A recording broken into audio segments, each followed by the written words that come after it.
Well, guys and gals, we have our first quarter-final match on.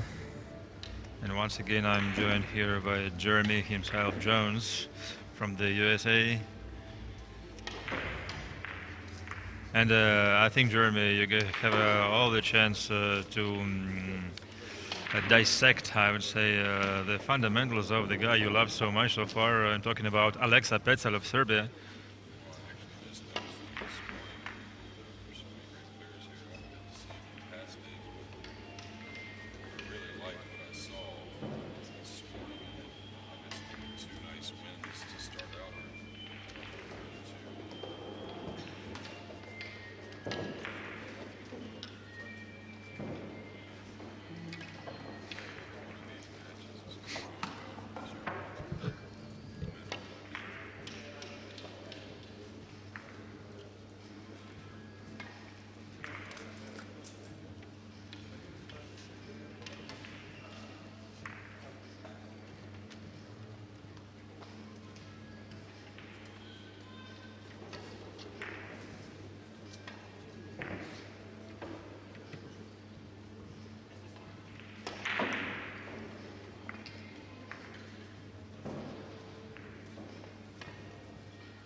All right, Jeremy, sorry about that. I think you should introduce yourself once again because your mic was off. Oh, excuse me. Yeah, thank you guys on the chat letting us know, Yeah, well, I was just saying that I just got to notice him this morning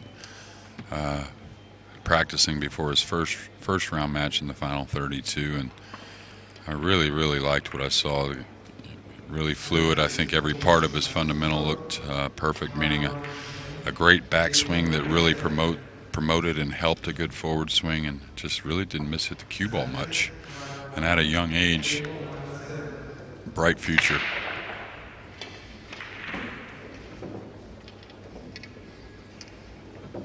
Well, it is Ralf Souquet winning the lag shot and breaking in the opening rack. Nothing down so far, it seems to me. Yeah, and Ralf struggled the first day. I actually got to watch him play a bit, and then I watched him play in his only loss of the event when he got knocked to the loser's side. I'm trying to remember exactly who it was. It was talking about Ralf? Yeah, it was a kid from Poland. Poland, yeah. A tall lefty. So we're going to see a safety. Actually, Ralf got all the chances to face Daniel Mansell once again had he won over Joshua Filler. But Filler managed to beat Mansell and look like what Ralf came up with against young Josh. And I was just going to comment, this is the side of the game that I'm wondering how well the young man's captured so far at an early age, the tactical side, the safeties, and a little short with the cue ball there. He wanted to get behind the 5 and the 8. Put the 1 in a nice place, but does Ralf have some type of kiss shot maybe off the 1 to the 6? It's very close.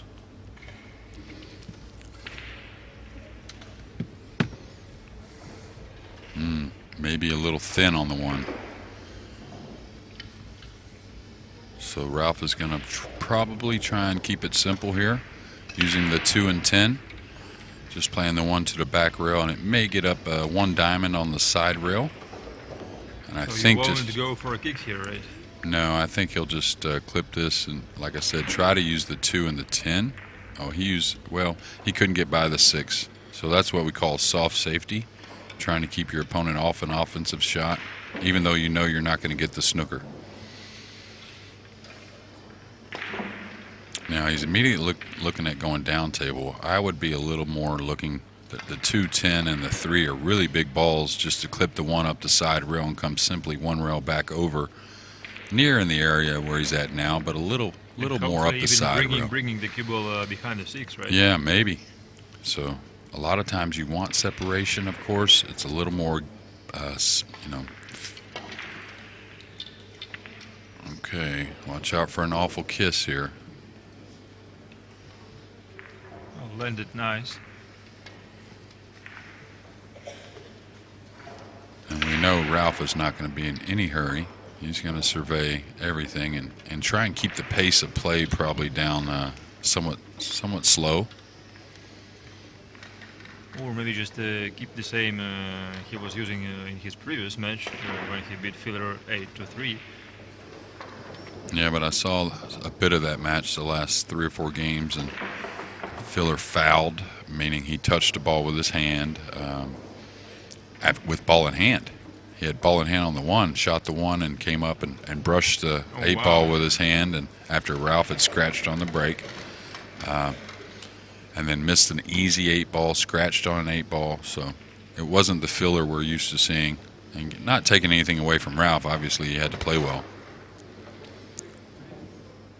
So this will be a 2-rail kick and not with a lot of speed. Ralf is going to try and knock the 1 somewhere in the vicinity of the 6.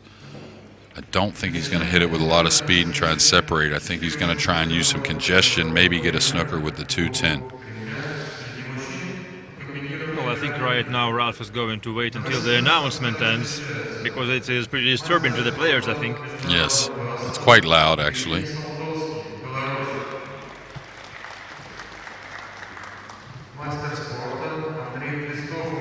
And Tyler Steyer just advances, so we still have 2 Americans left, with SVB, Shane Van Boning winning.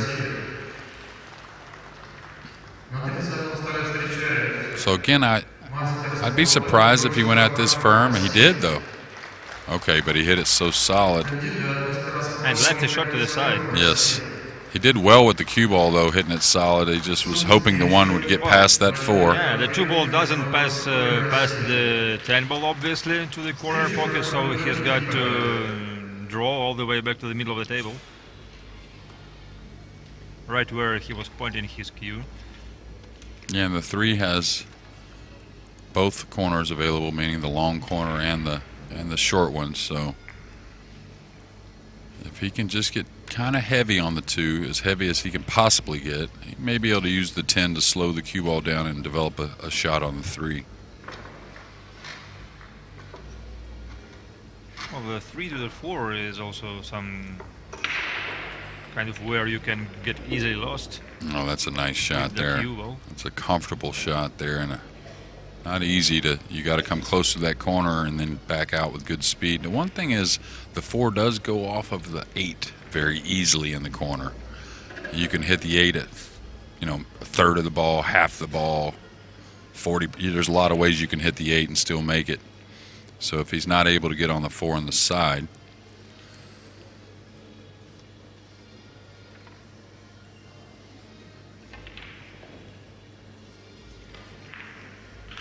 Okay, so this, we may see that if he doesn't elect to draw 1 rail over for the 4 on the side.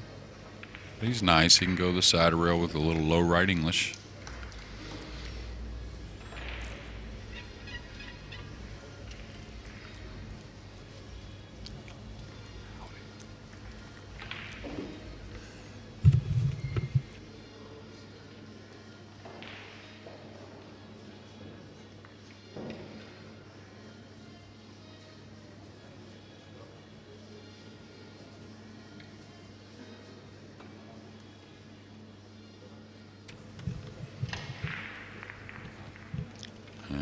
Pecelj, Aleksa.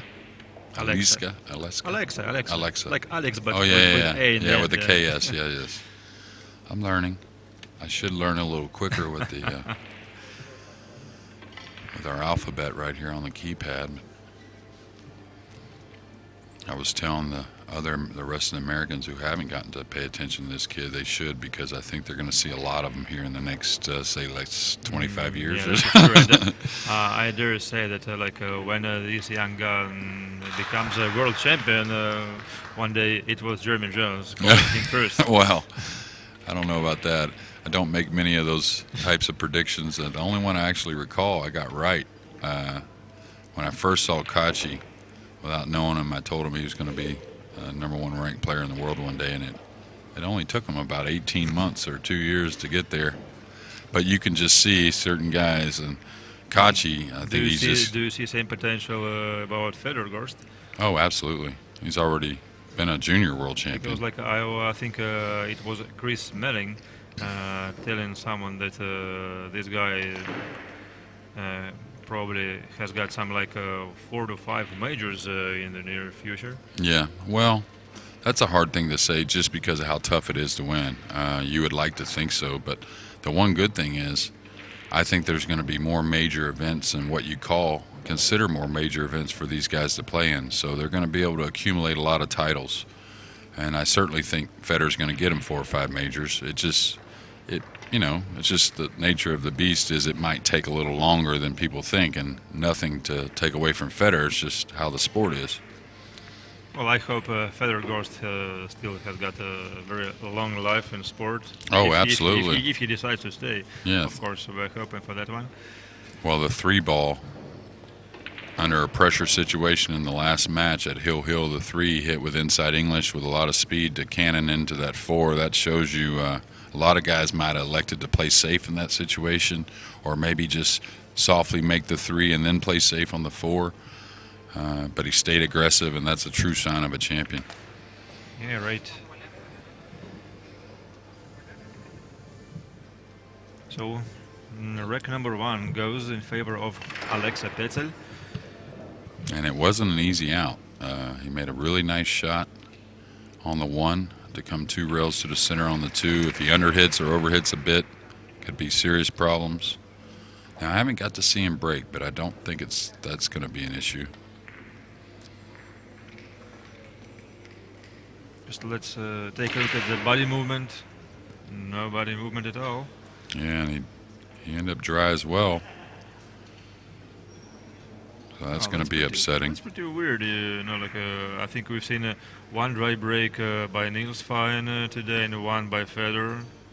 Yeah, now that's it. Yeah, well, the Vietnamese opened with the dry break, I believe, in that match. That was right before we left to get a little lunch. Yeah, but correct. now we've seen 2 dry breaks in a row. Yeah.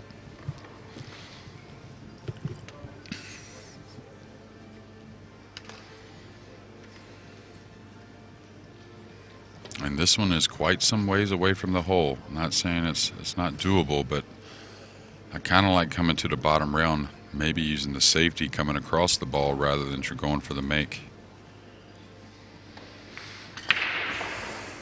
But he could do the same thing coming to the side rail, come across the ball and bank it up and maybe get the cue ball over near the 2 and the 5.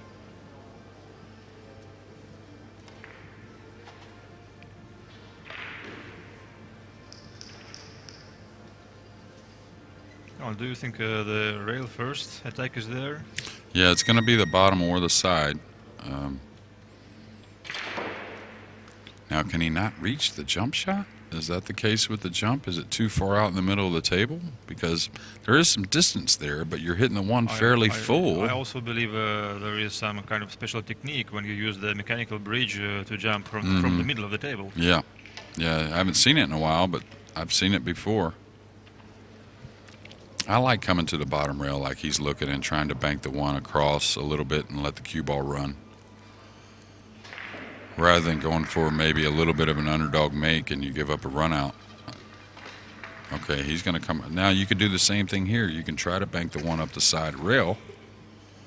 This is a long ways out, though, so he's got to hit it soft with a lot of spin to try and throw it back. Yeah, that's what I would have been worried about. He's going to get away with it? No. And that's what I mean as far as I would have looked at a tactical battle on that shot, just because Ralph's got to realize that this young kid can run out. And running out isn't the problem. I'm sure he's well aware of it. Mm-hmm. Aleksa is already earned some honors at the European junior level. Mm-hmm. I think he won like three medals. No titles, though. The last one being the 9-ball division at under 23, I think. Well, he's overhit that a bit, just a touch. So he'll use the 5 to hold the cue ball for a little cut on the 3. He's got enough room between the 9 and 7 if he needs to carry the cue ball to the short rail and back up for the 4.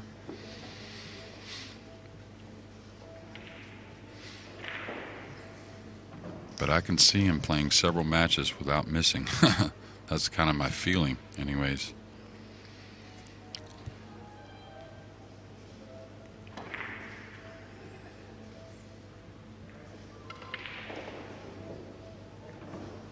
And the good thing about the Europeans is they play some big events like you were talking about, like the Junior Europeans, the Junior Worlds, and things like that, to where there's pressure already at a young age and titles that they're trying to get. So, of course, this is a bit different nerves at the pro level, but it's something he's felt already, and I think that really bodes well. Whereas in America, it may be more of the youngsters playing action matches more than tournament play, and that's a different type of nerves than it is in the tournament. Yeah, I see a point. Oh my. Okay, just as I spoke, I kind of jinxed him.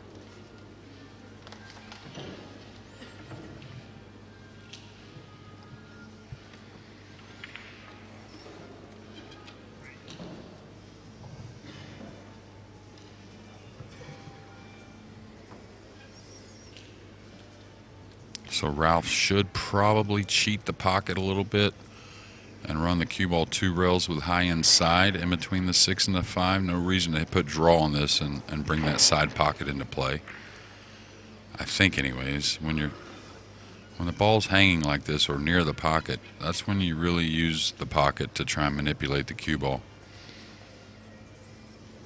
If he cues downward on this, I'd be a little surprised, and he is. Okay. Or is he just maybe putting a lot of side spin? No, okay, he drew off of it. Okay. And gets away with it. Yeah. The keys on the 6. It would have been unlucky to get snookered, but the way he shot it, it was a possibility. Well, we have all other matches. Now, Already starting, yeah. Every match here, huge for Ralf when we're talking about late November in Las Vegas. He's second in the combined rankings for the Mosconi Cup on the Europe side. So if he was to go ahead and win this tournament, I think he may be a lock. I'm not sure, because we've got another event which counts. It's Euro. Tour, yes, in Austria, Klagenfurt. And I wonder if Team USA is going to make the same travel like No. you did last year, like going from Moscow to the Euro Tour. No, we're going home. The guys have some other commitments, and then getting prepared for our last big tournament here in 3 or 4 weeks' time in Virginia, the International, which I see. So is a star-studded field. No chance for Shane to win another Euro Tour title this year, at least. Well, I'll tell you, Shane has made some comments how he wants to get back to #1 in the world. He's very eager. Oh, that's a good motivation. Yes. I think the last thing for him to win is the world champion title. Yeah, apparently. he's fallen short there a few times, but he's getting better as far as his international results.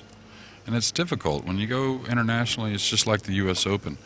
It took some 25 years. Oh, that was hit a little thick, so he wanted to play for the side, so he's going to be a little upset there that he's going to have to shoot a little longer shot in the corner. And if he gets a little off angle, this could get funny.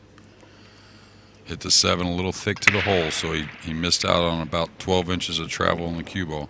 Well, as long as he's able to produce a very fine and straight stroke, I don't think he's much of a trouble. Yeah, but if he's off angle a little bit, he may have to move the cue ball to the rail and out, so we'll see. But what I was getting at, it took some almost 25 years.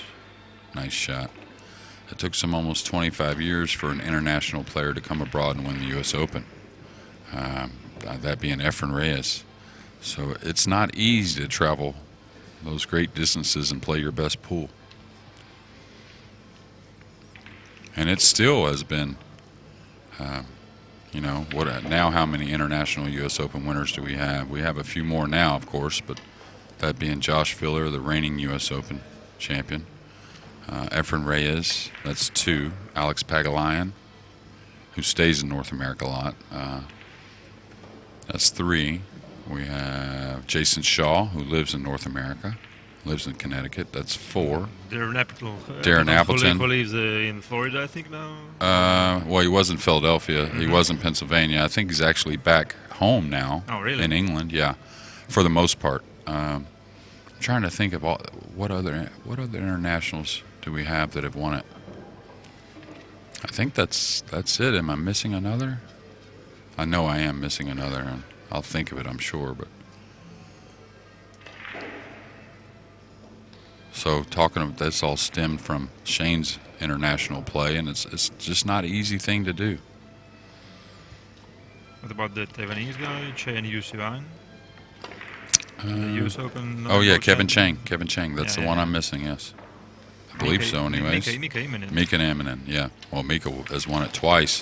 One year he lost his first match, and came through a 200+ field to win the event. So still, in some 40-something years of the event.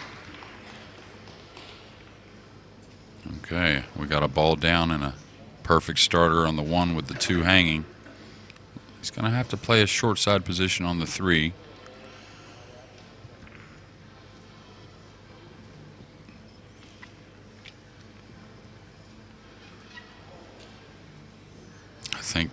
I think Mika won back-to-back years. One year going undefeated, and then the next year losing his very first match. And I watched that match, and I think it was against Chris Bartram. He lost his first match, and then rolled all the way through. A great player from Ohio. Also, once Mika was steamrolled by Corey Duo. Yeah, in 2001. Yeah. Yeah, 11-0. Can you believe it? Yes. Well, that was when Corey really showed the world the soft break and showed what he could do with it.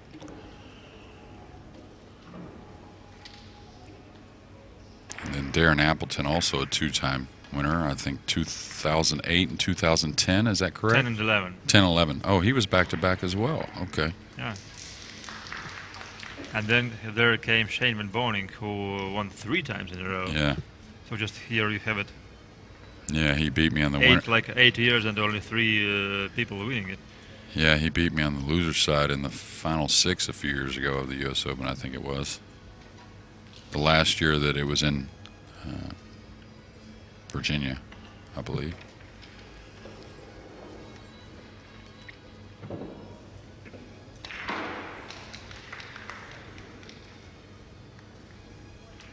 No, you could see right at contact that was overcut. So both players with a dry break and now 1 miss apiece. And 1 rack apiece. On the outer tables, we have Sanchez Ruiz versus Shane Van Boning, with Shane leading 2-0. Feder Gorse trailing another Spaniard, David Alcade, 2-1. Konstantin Stepanov, Costo they call him around here, playing another American, Tyler Steyer. So it's kind of interesting. We have 2 Russians. And 2 Spaniards. 2 Spaniards, 2 Americans, and then the 2 in front of us left in the tournament. So really only 5 countries represented here in the final 8. So you could say that's some great teamwork by 3 of those countries. We've got a hint we forgot Ralf somehow in the list of US Open winners. Well, I'd mentioned him first, actually, yeah. as far as an international. Yeah, correct. Yeah. And I believe he had beaten Alex Pagulayan in that final. I believe it was a very close one. At that final, they played a race to 15. 13 to 11, actually. Yeah. I'm getting old. I remember most of them, but not all of them.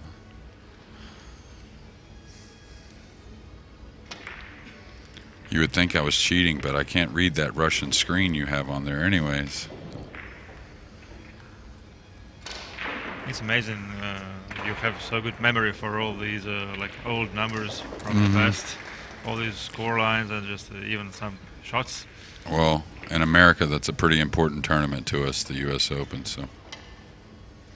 I mean, it's got I think the longest history now. Yeah, and for many years, and it's still to this day, I think it's the toughest event in the world. The World 9-Ball Championships, don't get me wrong, it's no cupcake. But I think the tables at the U.S. Open always play tougher than any other tournament that we have. Yeah, they always keep the rules very difficult, where the break is not easy.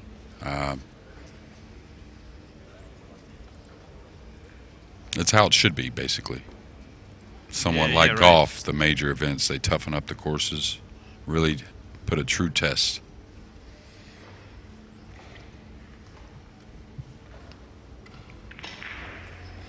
I think it's good to have all the variety of tournaments, and this is the part we spoke with Corey Duel during the previous match a little bit, like be it a winner break, alternate break, like a round robin as a preliminary stage instead of double elimination. Yeah, and absolutely. Probably like different equipment. Absolutely. Yes, various Yeah. formats and regulations. Well, I don't think there's anything wrong with having, like you said, different ones that may favor one player this week, and then the next event, the way it's set up, favors a group of another kind of players the next week.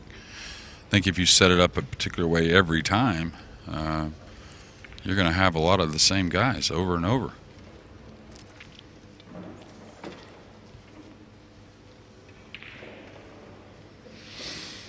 Oh, a great break off there, and they both cleaned it up. Even though he missed both the balls in the side, that would be a little bit of a concern going forward.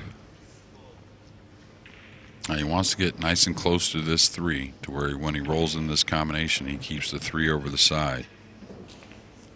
Well, it should be okay still.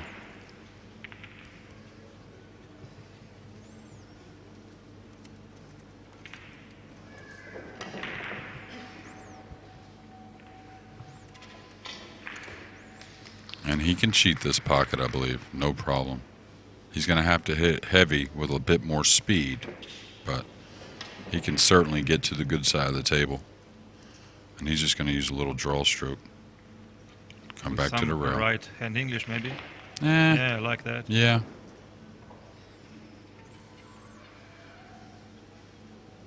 I was hoping to get some more spin grabbing off the cushion. Well, when you put the right, the problem is that makes the cue ball want to jerk right a little bit off the hit, so it actually works against the direction you're trying to send the cue ball. For more compensation in aiming. Right. Now here, this is interesting. He's a little thin. I was wondering if he'd cue down on this and try and come back with the cue ball, so watch out for the heavy hit to the pocket. All right, now really clean. And that shows you how well he hits the cue ball. If you come up on that ball just a hair, you don't quite turn the object ball as well, and you can hit it thick.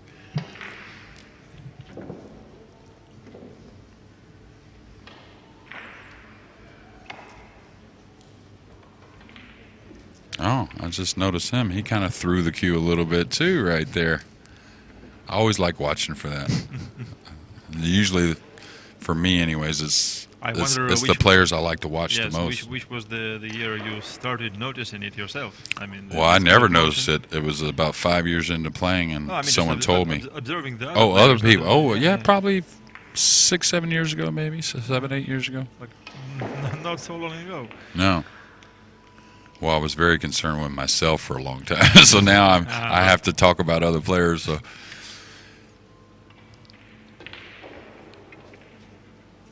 Well, once again, I think this kind of motion is pretty natural. Like you're throwing, like I would say, similar to like maybe javelin throw.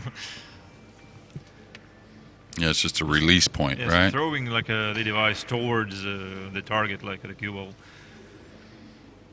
Well, 3-1 now, and quickly. Now Ralf did win the lag, so he needs to hold serve here and see what happens. But things can get away from you quickly in this short race to 8. Well, needs to make something on the break.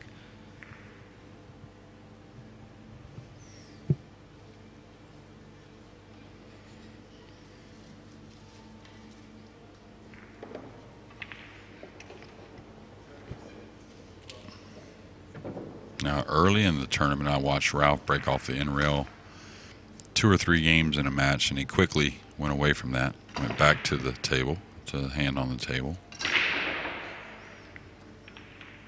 Uh-oh. Still shot nothing. cue ball. No, he made the 8 in the side. Oh, yeah, correct. Because he hit him a little harder, that second ball will really go in a lot quicker than, say, like a Federer who uses a little more arm break.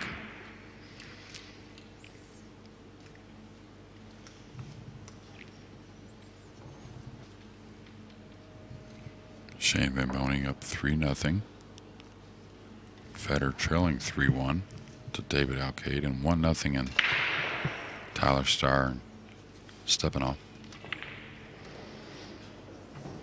Yeah, sounds promising for Shane. Yeah, well, he's been in what they call beast mode ever since that loss. And when he was in that loss, he was down 6-1, 7-1, 6-1, and came back to Hill to lose to David Alcade, I believe. I think he lost like 8-6. 8-6. Yeah. Okay, I think he's got a natural path here in between the 6 and the 6 and the 5.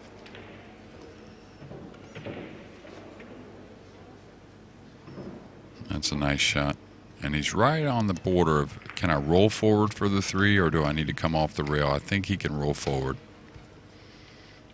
Yeah, he's got enough angle to do so.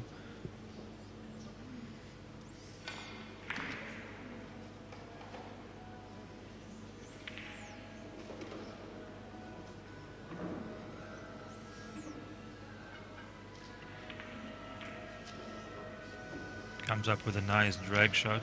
Yeah, he's a big user of the drag stroke. I use a lot myself on a slick table.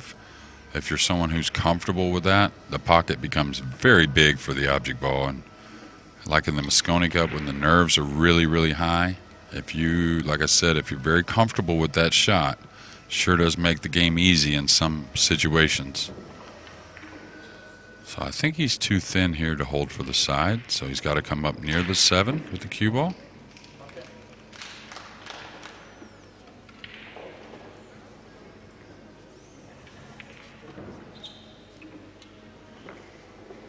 So I think the 6 does pass past the 7 to the side if he wants so, but the corner pocket is also there. You got to watch his shirt. It's awfully close to that 5 ball there. We are playing all ball fouls. So here he should come back with the cue ball. He may go forward actually.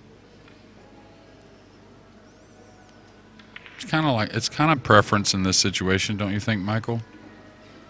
Both are so easy. I don't think you can say. Follow in the draw, right? Yes, I don't. I always like the draw in this situation. That way, I'm putting a little more crisp hit on the cue ball, and kind of stay to making the same strokes I like to make.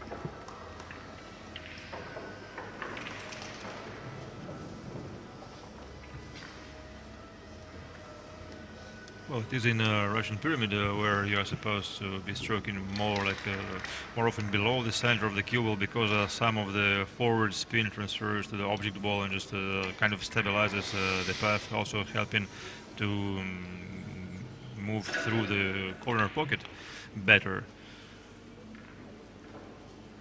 So just right, the gear system kind of, right? Maybe like for some extra stability, like hitting it slightly below center works the same way here. So you're talking about like in the pyramid when you're shooting one in instead of kissing the yellow off. Yeah? Yeah, right.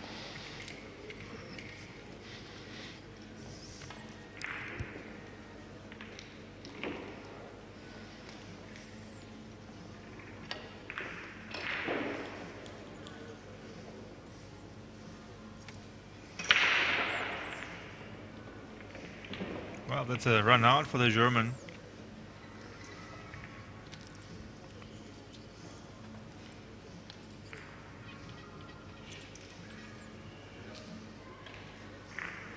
Now was Serbia, were they represented by any other players? I know there were 2 other Germans here, I believe. If you're talking about this particular Kremlin Cup, no. Yes. I think Aleksa is the only one this year. Okay. They've got some talent. Yeah. Yeah. No, I used to know a few, but I just didn't see any here. I think there were 3 German players here, I believe, if that's... At least, yeah. Yeah, at least, yeah. Okay, there's that ball on the side. The 1's tracking nicely. What's the 3 going to do? Oh, sorry, 5 Germans. 5, okay. Joshua Filler, Pia Filler. Oh, I forgot about Filler, yeah. Ralf, Souquet, I forgot about Filler. Some other guy. The black-haired guy. He actually qualified to the final 32 and got beat this morning. I'm trying to remember his name. I don't think he can do anything but kick at this. coming 2 rails. He should be able to control the speed. If he feels comfortable going to the rail, coming across the 1-2 rails should be okay. And just try and fall in that gap between the 3 and the 7 with the cue ball. Can't roll out to any type of jump shot here, or really another kick. I don't think he can pass this. The one. Oh, I forgot about Thorsten too. Jeez Louise, yeah. Oh, he's going long rail. Now I believe long rail, it's a little bit tougher to predict the position play on the 2, but this is okay. He hit it with a lot of speed, and he got perfect. What a great shot.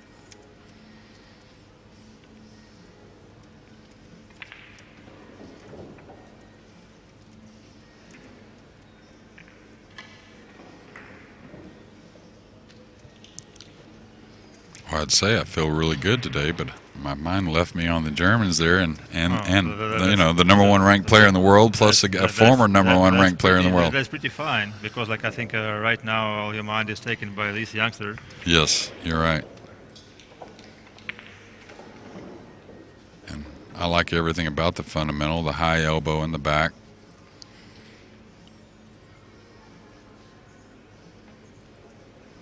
Oh, he overcut that badly.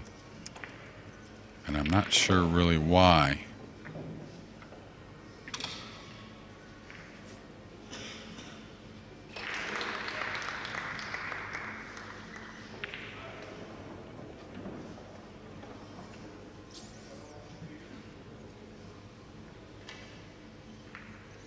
It's this heavy spin shot is the shot that some players have talked about when it comes to the carbon fiber shafts being a little bit more difficult to judge.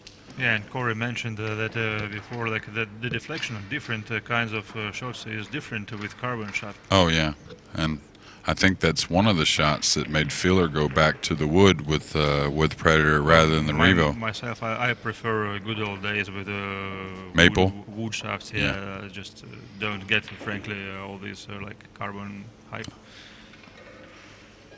Okay, Ralph's, he's okay. He's got to draw the ball now and either play a kiss shot on the 5-9 or a combination. And it's, you know, a lot what you're used to.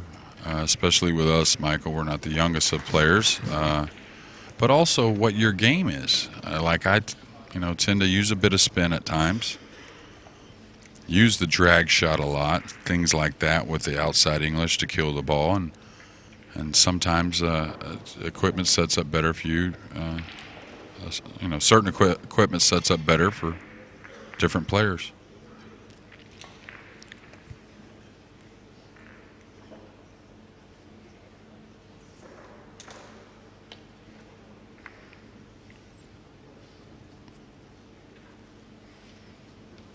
He's got himself in a point to where he's got to draw the ball, so he's got to hit this one clean. This is the type that you can wobble. All right, he hit it great, so he's going to play the kiss shot. But the interesting thing is the 8's in the way for the next shot, so he's got to really put the 5 in a good position here, whether it be an 5-8 combo or. He can just play kind of a bank shot on the 5 also, just repositioning it towards like past the 10 ball. Yeah. Now, all the way. What he's looking at here is can he spin off the 9 with a little high left and go towards where the 5's going as well. Yeah, that's a wise choice. The problem is he's got on a slick table, he's really got to be aware of the 10 ball.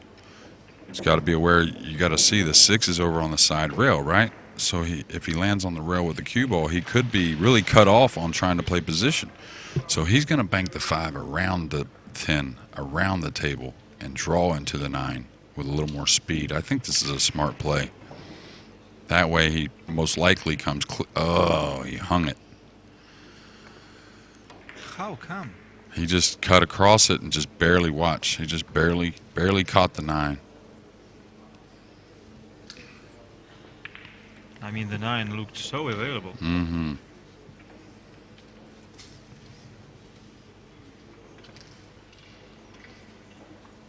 Okay. We've got a comment about Joshua Filler waiting for some special Z-Taper Revo version of the shaft. So just his switch back to the wood probably is only temporary. Well, but he played with the Revo, and he won a big tournament. You know, pretty big tournament. And then he changed right after and won 2 major tournaments. So, but you know, I haven't talked to Josh about it, but a few other players have told me there were certain little spin shots that he at the time felt a little more comfortable with his traditional Predator wood shaft. No, just take a look at the Vietnamese guy who lost to Federer-Gorst. He is using the ordinary maple shaft, no low deflection technology. Yeah, well, the Chinese Taipei, they love their Southwest cues. Yeah, correct. Of course, the Southwest are a conical taper like I play with, so they're a bit more stiff.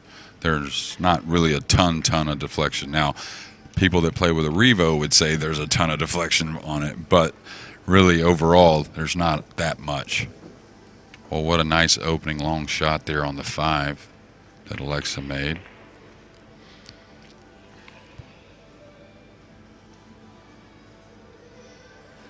Now, is he going to come 2 rails here, or is he going to try and pinch it out 1? Only 1 will do, I think. Yeah, there you go. And again, it's hard for us to tell exactly like how thin he was on the 8 right there.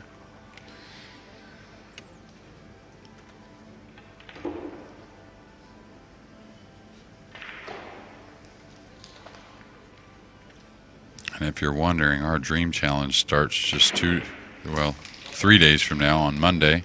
Yeah, correct. So September make sure to 23rd. tune into that. It's going to be intense.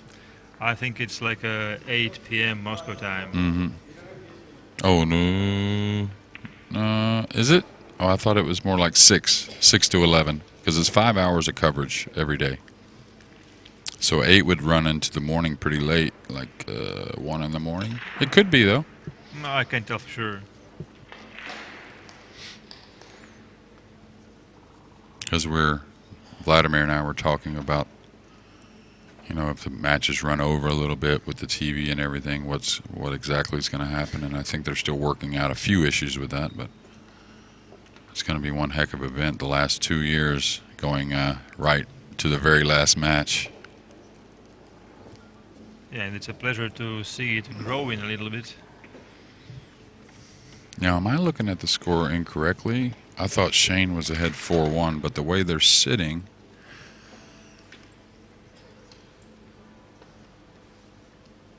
Shane is up 4-1, right? Okay. Yeah.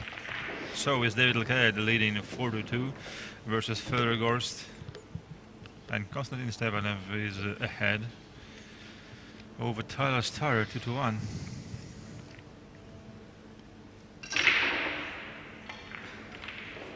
All right, you got a little kiss on the 1. Is he going to... Ooh, I'm not sure it got offensively available with the 4. There is, but the 1's going to have some speed on it. He's got to cut the 1 back a bit.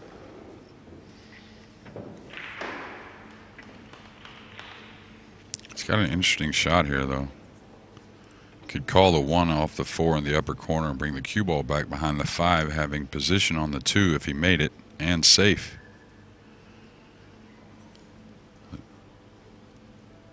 Pretty thin cut 1 on the 4, and if he shoots it, he's got to really shoot it with a high inside ball to try and bring the cue ball towards.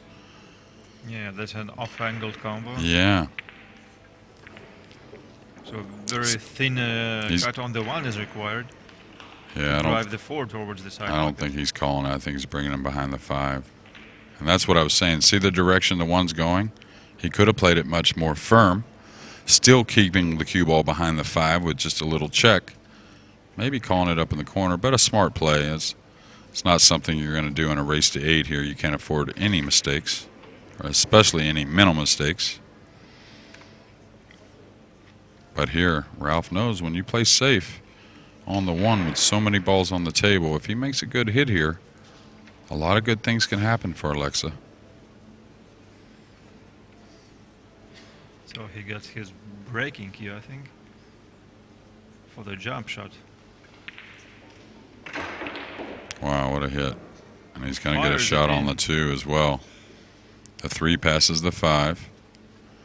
So he's going to have to get into the 8 a little bit with the cue ball.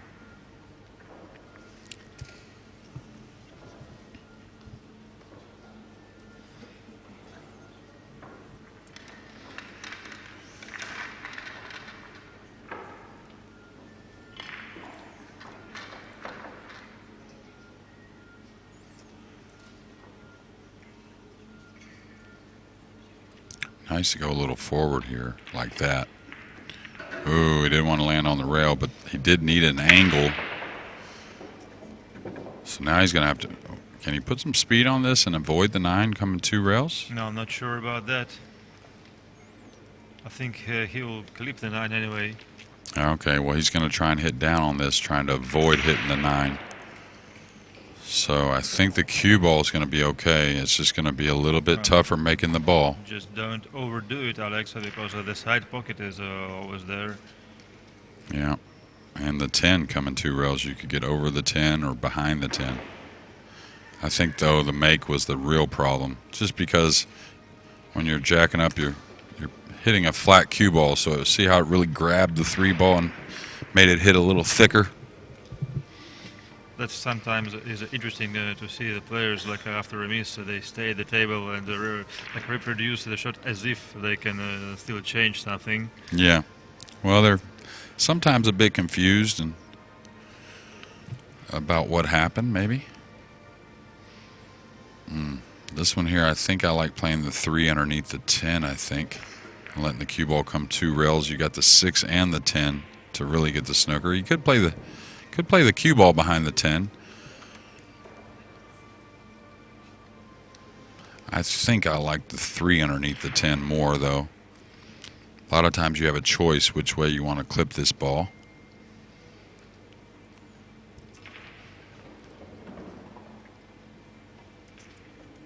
Yeah, that's the one I liked, I think. Nice shot there. And he's cut off the side rail. We may see somewhat of a trick shot here, trying to bend the cue ball. Or can he get in between the 6-9 at the 3? Yeah, this is tough here. The slick felt. He's got to hit this slow with a lot of draw to bend into the angle, I think. Oh, he can get at the 3. Okay, so a bit of a mistake by Ralf there, because he's going to put the 3 on the side rail, trying to use the 6 for the snooker. Well, Aleksa sees the left side of the red ball. Well, he played it super light. Played it super light. And a little bit too thick to hit expectation. Yeah, I think he maybe had the cue ball wander a little to the left on him. He kind of wiped the felt down a little bit. Yeah, you could see.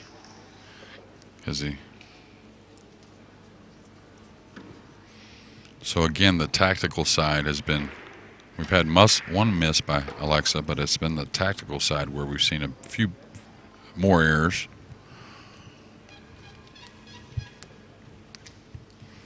Shane been boning up 5-1. Well, this is a very uncomfortable shot to go for. Going left-handed and jacked up. Ralph's pretty good left-handed, though.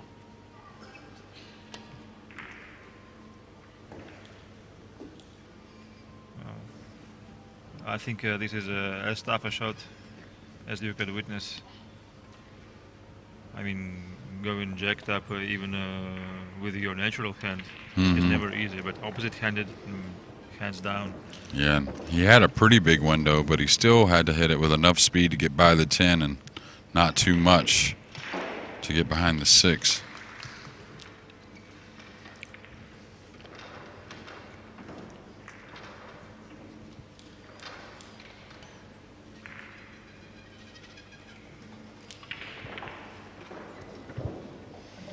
Now, did I hear right as far as the pyramid? There was a lady that is so dominant in the pyramid, the ladies' side of it these days, that she played in the men's event this year. Is that correct?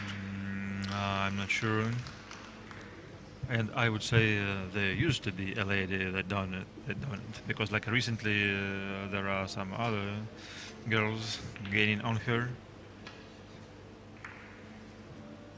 And I'm not even sure the girl you're talking about is still in the event playing one of the semifinals. Oh, okay.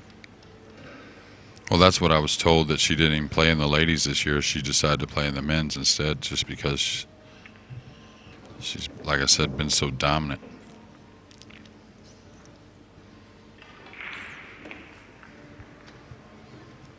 Ralf in prime position here to cut this gap to 4-3. Aleksa still with a what you would call service break. He will be breaking off in the next game with a 1-game lead.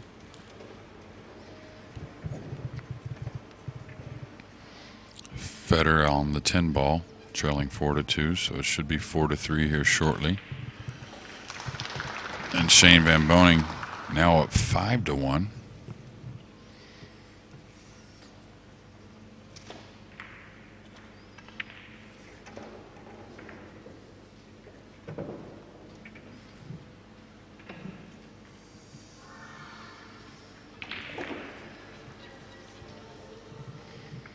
What is Ralf now? 50 years old on the head, right? Exactly 50.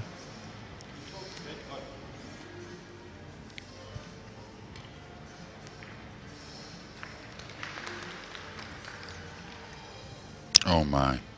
Oh my. And that's what happens when you fall on the rail.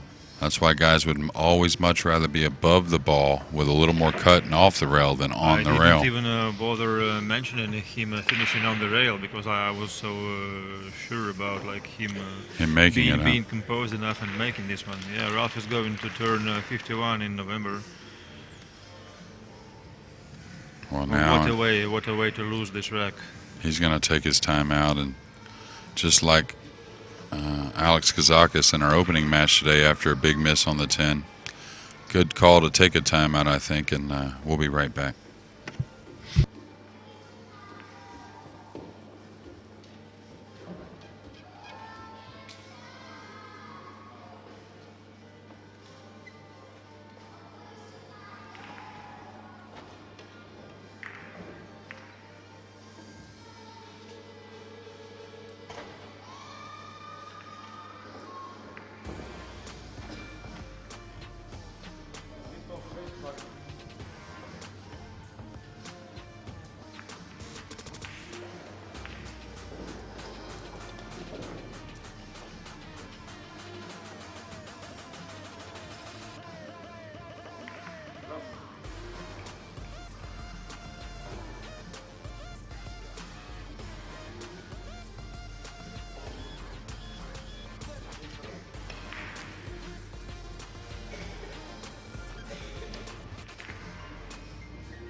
Okay, they didn't break right. He got the one in a good spot. Well, it went down.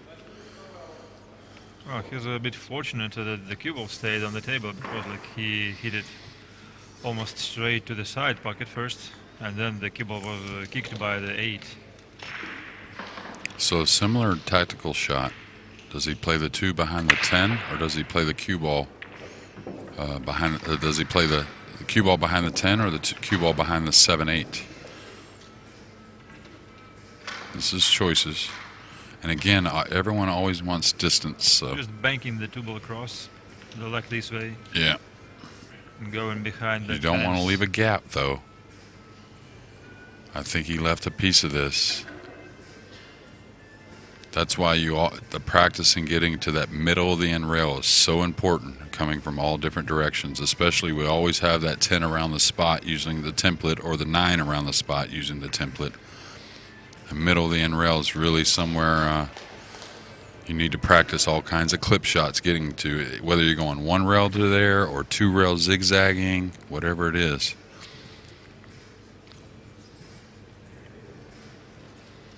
Now, if Ralf can get all of this, I kind of think he'll put him behind the 8 with the cue ball. If he can only get to the right side. I can see, or even just can utilize a little swerve shot. Maybe a soft swerve. Yeah. Yeah, exactly. Just enough to have a cover by the 7. Now, the one good thing is, and the 8 also. If you play the 2 in between the 7-8 and let the 2 come past the 8 and out into the middle, it won't go, and you let the cue ball run back in the vicinity where it's at now, like that. Oh, he played to cut it in. Nice shot. Oh, that's a great decision, and perfect speed to hold on the 3 for the 5 in the opposite corner as well. Yeah, the execution was at its finest. And you know what I like him looking at the shot, but then not taking too much extra time. Ralf made a pretty clear decision, and I think it helped the execution. Sometimes when you look at certain shots a long time, you start to try and find some negative things, you know? Like missing them too much? Well, yeah, a little doubt may creep in there. You know, never good in pool. And it's almost the opposite. Even if you are going to make a mistake, make it a confident one. Right, and it's almost like the opposite. We say ignorance is bliss. And just not to be second guessing yourself. Then. Yeah, sometimes when you have so much knowledge, like a guy like Ralf, you can start to see some of the things that could go wrong, rather than making sure I just do the one thing that's right. This is I think, a natural process how maturity comes to the junior players, because like at the beginning they're fearless because they. Oh my! Similar to the 10 he missed earlier, and look at the cue ball. So a total miss hit. He didn't even get past the 10 ball. Yeah. I think he was aiming slightly to the left of the vertical axis. Yeah. And just he throwed the ball, the object ball. Once again, the junior players, they are fearless because they are not aware of what to fear of. Yeah, and that's every sport, really. Yes, and then as their background builds up. That's why you see some of the miracle shots in basketball, miracle throws in baseball, and you know, you don't know much about baseball, I don't think, probably, but making some mental errors that actually end up doing great things for you. But this was some of the characteristics that I'm not used to from Ralf, that I saw in his loss early in the tournament, that he obviously cleaned up to get this far, but they're creeping back in here. Well, he used his timeout already to trying to get back on track. Could be disastrous if it didn't work for him. Yeah, well, he immediately made a great shot on the 2 and a big opportunity on Aleksa's break. What looked like was going to be a fantastic run out. It was a little tight getting to the hole, but obviously a big miss hit. So it's like he's trailing 4x now already in a race to 8. turning into an underdog.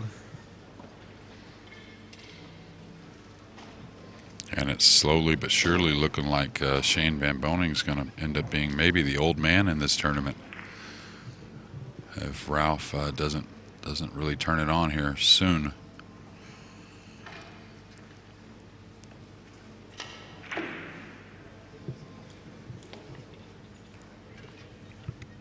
I guess Shane might be as old as Stepanov is.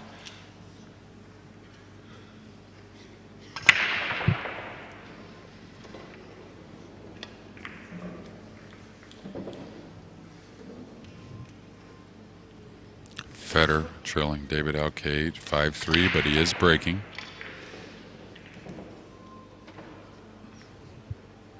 SVB back at the table again with a 5-2 lead over Sanchez Ruiz.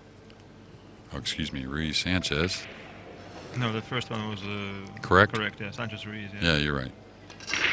Oh my, and it's just got compounded here.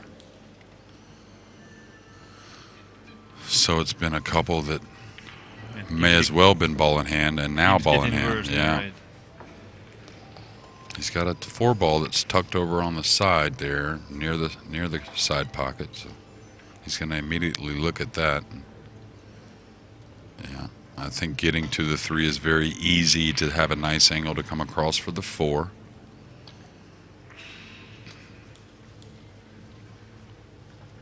So he'll just screw the cue ball back here a couple inches like that. Just he'll have a 1-rail angle out to a nice angle on the 3.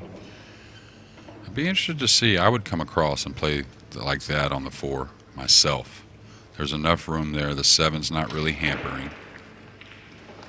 No reason to play short side on the 4, I don't believe anyways.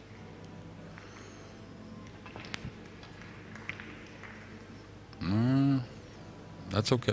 That's okay.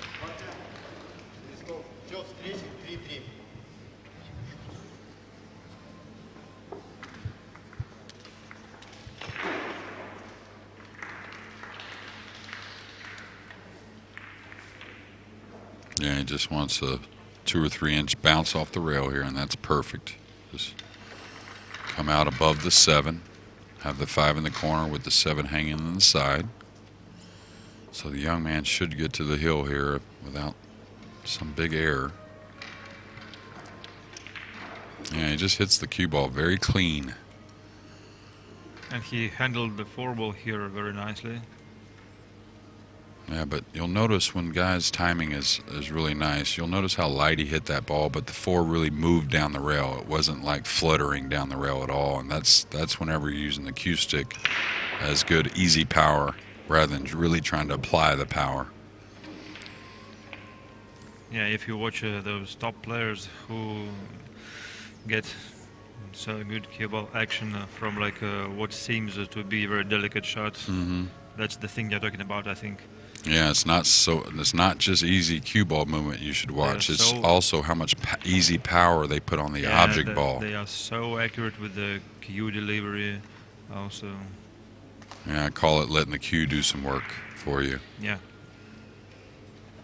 And really almost all the top players have that style. There's a guy I mentioned as the greatest player on the planet a little while ago that he's a little different fundamental, but still pretty amazing, Shane.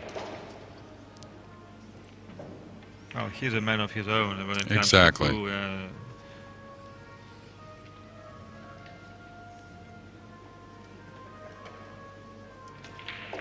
So quickly, 7-2. Yeah. Yes, and breaking. So Shane now 6-2 over Ruiz. David Alcade at the table with a 5-3 lead on Federer.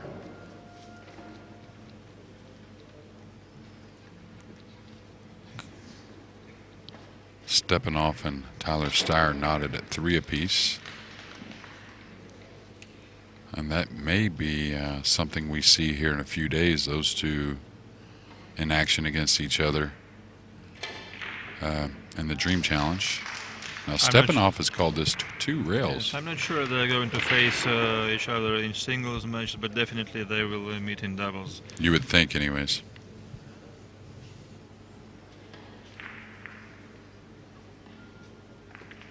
think David Alcade is really fighting for a position on that Mosconi Cup as well. And really, this is what a good layout here to finish this match and get on to the semifinals for this young man. The 1 near the 2, the 3 near the 4. Just a little bit of position play from the 4 to the 6, and we're going to have our first semifinalist. Yeah, that would be amazing. Well, I'll tell you. He's having his debut here, I believe. Yeah, well, I think you're going to see a lot of this young man for many years.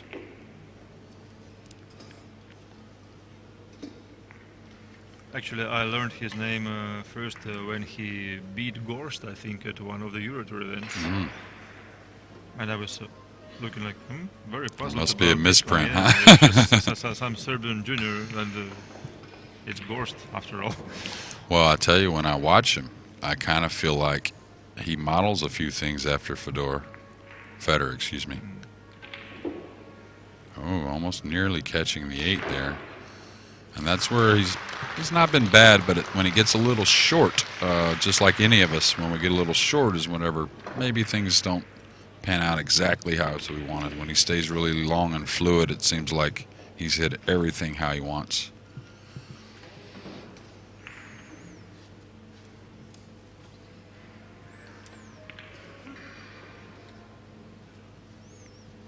So we're going to lose Hall of Famer and major winner, multiple major winner, Ralf Souquet, but another fine tournament. Uh-oh. Okay, I think the 10 helped him there. I think that was going towards the side.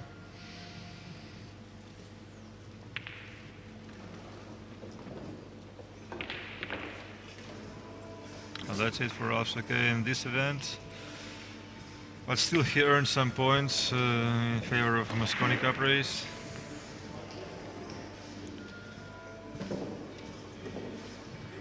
And we'll be back for a semifinal match. For one of them, I believe they're scheduled to start simultaneously. Okay. So we will be able to feature only one of them at the main TV table. But of course, I hope that the other one will be present for the web stream.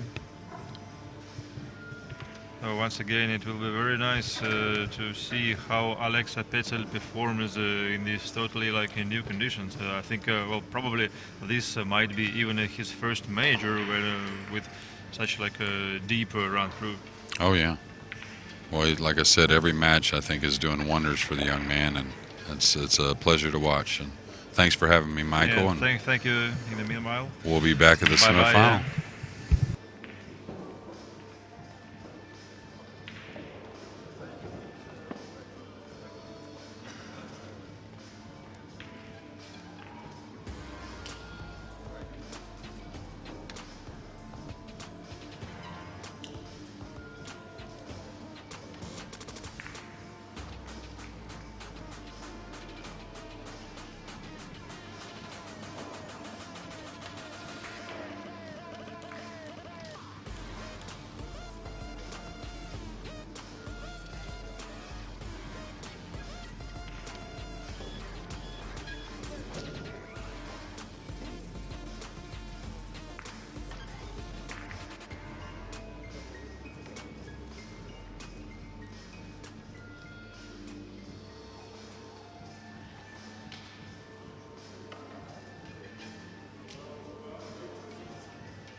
встречи.